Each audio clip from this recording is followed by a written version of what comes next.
23 जून हा आंतरराष्ट्रीय विधवा दिन महाराष्ट्रामध्ये एकल महिला दिन म्हणून सर्व ग्रामपंचायत, नगरपंचायत आणि महापालिकेमध्ये साजरा होतो आहे। या निमित्ताने महात्मा ज्योतिराव फुले यांचं हे 200वे जयंती वर्ष असल्यामुळं महात्मा फुलेंचं स्मरण सर्व ग्रामपंचायती, नगरपंचायत, नगरपालिका आणि महापालिका यांनी करावं असं आवाहन करण्यात आलं आहे। त्यामुळे महात्मा फुलेंनी एकल महिलांसाठी नेमकं काय काम केलं याची चर्चा करण्याची गरज आहे आणि म्हणून त्या संदर्भात मी काही गोष्टी आपल्याला सांगतो। महात्मा फुलेंच्या काळामध्ये सगळ्यात महत्त्वाचं काम त्यांनी जर केलं असेल तर पुनर्विवाहाच्या चळवळीला महात्मा फुलेंनी गती दिली, हे त्यांचं मोठं काम आहे। महात्मा फुलेंच्या पुढाकारानं एक पुनर्विवाह लागला आणि फुले तेवढ्यावर समाधानी नाही तर संपूर्ण त्या काळातल्या पुणे आणि महाराष्ट्रातल्या पुनर्विवाह चळवळीचं काम जे लोक करत होते त्यांना प्रोत्साहन देण्याचं काम त्यांनी केलं। याचं कारण त्या काळातल्या कट्टर व्यक्तींची पुनर्विवाहाला विरोध असायचा, तर फुलेंनी त्या प्रकारचं महत्त्वाचं काम केलं। दुसरं महात्मा फुलेंचं जे महत्त्वाचं काम आहे ते बालहत्या प्रतिबंधक गृह त्यांनी काढलं। आता तुम्ही म्हणाले बालहत्या प्रतिबंधक गृह काय भानगड आहे, तर त्या काळामध्ये विधवांचे विवाह अगदी कमी वयामध्ये व्हायचे, म्हणजे अगदी पाळण्यातल्या मुलीपासून 4 वर्षाच्या 5 वर्षाच्या मुलींचे विवाह व्हायचे। साथीच्या रोगामध्ये त्यांचे जे बालनवरे आहेत ते मरून जायचे, त्या मुलीला लग्न म्हणजे काय हे समजत नसायचं। अशा काळामध्ये ती मुलगी विधवा व्हायची आणि अशा विधवा झालेल्या मुलींना घरामध्ये बसून राहायचं, त्यांनी बाहेर जायचं नाही, घरामध्येच राहायचं, अशा पद्धतीची बंधनं त्यांच्यावर होती। त्यानंतर त्या मुली तरुण व्हायच्या, तरुण आल्यानंतर त्यांना शारीरिक, मानसिक, भावनिक या सर्वच भावना असणार, पण त्याहीपेक्षा वाईट अशी गोष्ट की कुटुंबामध्ये किंवा जवळच्या व्यक्तींमध्ये या मुलींवर लैंगिक अत्याचार व्हायचे। त्या काळामध्ये संतती नियमनाची जी काही साधनं आहेत ती फारशी नसायची।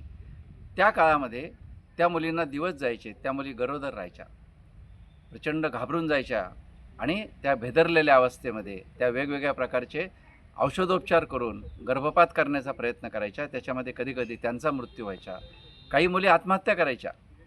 महात्मा फुलेंच्या ही गोष्ट लक्षात आल्यानंतर फुलेंनी सावित्रीबाईंशी चर्चा केली आणि सावित्रीबाईंनी असं सांगितलं की अशा मुलींना आधार देण्याचं काम आपलं आहे आणि म्हणून स्वतःच्या घराच्या बाहेर त्यांनी पाटी लावली की बालहत्या प्रतिबंधक गृह आम्ही स्थापन करतो आहोत, आमच्या घरामध्ये या, बाळंत व्हा, तुमचं बाळ तुम्हाला हवं असेल तर न्या, अन्यथा तुमचं बाळ तुम्ही आमच्या इथेच ठेवू शकता। मला सांगा, त्या काळातल्या पुण्यामध्ये किती क्रांतिकारक घटना आहे, जवळजवळ 250 वर्षापूर्वीची। अशा काळामध्ये महात्मा फुलेंनी हे काम केलं। पुण्यामधल्या अनेक लोकांनी तुम्ही अनैतिकता पसरवता वगैरे गोष्टी केल्या, पण फुलेंनी त्याला उत्तर दिलं की अशा प्रकारच्या गुन्ह्यामध्ये पुरुषांचा दोष जास्त आहे, अशावेळी त्या महिलेला आपण का शिक्षा करतो आहोत। आणि त्या काळामध्ये 36 मुलं या बालहत्या प्रतिबंधक गृहामध्ये जन्माला आली। ज्या सावित्रीबाईंना स्वतःचं मूल नव्हतं, ती सावित्री आणि महात्मा फुले हे 36 मुलांचे आईवडील झाले आणि त्या मुलांचं संगोपन या दोघांनी केलं। त्याच्यामधलाच एका ब्राह्मण विधवेचा मुलगा यशवंत याला महात्मा फुलेंनी दत्तक घेतलं आणि तोच त्यांचा वारसदार झाला। फुले हे किती जातीनिरपेक्ष होते आणि दुसरं लग्न करण्याची शक्यता असतानासुद्धा ते न करता हा दत्तक मुलगा घेणं ही फुलेंची महानता होती। हे त्या काळातल्या विधवा महिलांसाठी फुलेंचं योगदान होतं। आणि तिसरं विधवा महिलांसाठी फुलेंचं जे महत्त्वाचं काम आहे ते केशवपनाच्या प्रथेला विरोध करणं। फुलेंच्या आयुष्याच्या शेवटच्या काळामध्ये ह्या केशवपनाच्याबद्दल फुलेंनी मोठं काम केलं। फुलेंच्या प्रेरणेनं मुंबईतल्या कार्यकर्त्यांनी नाभिकांचा संप घडवला आणि आम्ही विधवा महिलांचे केस कापणार नाही अशा पद्धतीचा संकल्प त्यांनी केला। त्या काळामध्ये त्यांना जे काही पैसे मिळायचे ते पैसे त्यांनी सोडले। लंडनच्या वर्तमानपत्रांनी याची दखल घेतली, का तो महत्त्वाचा मुद्दा होता। त्या काळामध्ये सुंदर दिसू नये म्हणून या ज्या विधवा महिला होत्या यांना स्वतःचं केशवपन करावं लागायचं। त्या काळात घरी नाभिकाला बोलवलं जायचं आणि नाभिकांना सांगून त्यांचं केशवपन केलं जायचं। त्याच्यामधली भीषण स्थिती अशी की एका ठिकाणी एकदा एका विधवेचं केशवपन न होता ती मृत्यू पावली, तर मृत्यू पावल्यानंतर अनेकांनी तिचं अंत्यसंस्कार करण्याचं नाकारलं। का? तर ते असं म्हणाले की या विधवेचं केशवपन झालेलं नाही, त्यामुळे आम्ही हिचे अंत्यसंस्कार करणार नाही, भडाग्नी द्यावा लागला। नाशिकमध्ये ते घटना अशी घडली की विधवेचं प्रेत त्या स्मशानभूमीत आल्यानंतर केस कापलेले नव्हते, तेव्हा आम्हीच अंत्यसंस्कार करणाऱ्यांनी अशी भूमिका घेतली गेली. तेव्हा स्मशानामध्ये नाभिकाला बोलून तिचे केस कापले गेले आणि मग तिचा अंत्यसंस्कार झाला.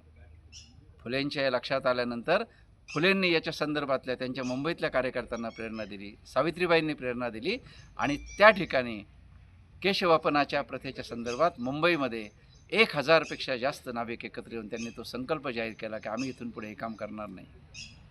लंडनच्या वर्तमानपत्रांनी त्याची दखल घेतली. पण एकूणच स्त्रियांकडे पाहण्याची महात्मा फुलेंची जी दृष्टी आहे ती या सगळ्या प्रकारामधून आपल्याला त्यांच्या आत्मसन्मानाची दृष्टी दिसते. फुलेंना मूल होत नव्हतं. फुलेंना आग्रह केला की फुले तुम्ही दुसरं लग्न करा. आज माणसं 4-4 लग्न करतात. 200 वर्षापूर्वीच्या समाजामध्ये तर याला समाज मान्यता होती. पण फुले असं म्हणाले, मला मूल होत नाही, याच्यामध्ये जर सावित्रीचा दोष असेल तर मी नक्की मला सावित्रीला सवत आणेल. पण फुलेंनी प्रश्न असा विचारला की जर माझ्यामध्ये दोष निघाला तर सावित्रीला तुम्ही सवता आणायची परवानगी द्याल का? सावित्रीला दुसरं लग्न करायची परवानगी द्याल का? या घरामध्ये तिचा दुसरा नवरा आणण्याची परवानगी द्याल का? मला सांगा, आपल्या पत्नीबद्दल किती सन्मानाची गोष्ट फुलेंच्या अंतःकरणामध्ये होती किंवा एकूणच स्त्रियांच्याबद्दलची किती भावना होती हे आपल्या लक्षात येतं. फुलेंचा दुसरा मुद्दा असा की जरट बालविवाहाची प्रथा होती की 35 वर्षाचा नवरा आणि 10-12 वर्षाची मुलगी, या जरट बालविवाहाला फुलेंनी त्या काळामध्ये टोकाचा विरोध केला आणि एकापेक्षा जास्त बायका करणाऱ्यांच्याबद्दल सुद्धा फुले प्रचंड चिडायचे. ते असं म्हणायचे की असे लग्न करणाऱ्यांनी 5 लग्न केली पाहिजेत, म्हणजे तुम्ही मेल्यानंतर तुम्हाला उचलायला 4 बायका आणि पुढे शिंकाय धरायला 1 बाई. अशा पद्धतीने फुलेंनी त्या काळामध्ये भावना व्यक्त केली. तेव्हा महात्मा फुले हे केवळ विधवा महिलांसाठी नाही, एकल महिलांसाठी नाही, तर तमाम स्त्रीवर्गासाठी एक खऱ्या अर्थानं युगपुरुष असलेली व्यक्ती आहे. आणि म्हणून मला असं वाटतं की त्यांना या त्यांच्या 200व्या जयंती वर्षानिमित्त अभिवादन केलं पाहिजे आणि विधवा आणि एकल महिलांसाठी त्यांनी केलेलं जे काम आहे ते काम पुढं नेण्यासाठी आज महाराष्ट्र सरकार पुढाकार घेतं आहे. आणि म्हणून 23 जून हा जो दिवस आहे हा महाराष्ट्रातल्या प्रत्येक ग्रामपंचायत, नगरपंचायत, नगरपालिका, महापालिकेने पुढाकार घ्यावा आणि पुढाकार घेऊन त्या ठिकाणी महात्मा फुलेंना अभिवादन करून या एकल महिलांचे आजचे प्रश्न, त्यांचे रोजगार यासाठी काम करावं असं सौ एकल महिला समिती या एकल महिलांसाठी काम करणाऱ्या संस्थेच्या वतीनं मी आपल्याला विनंती करतो.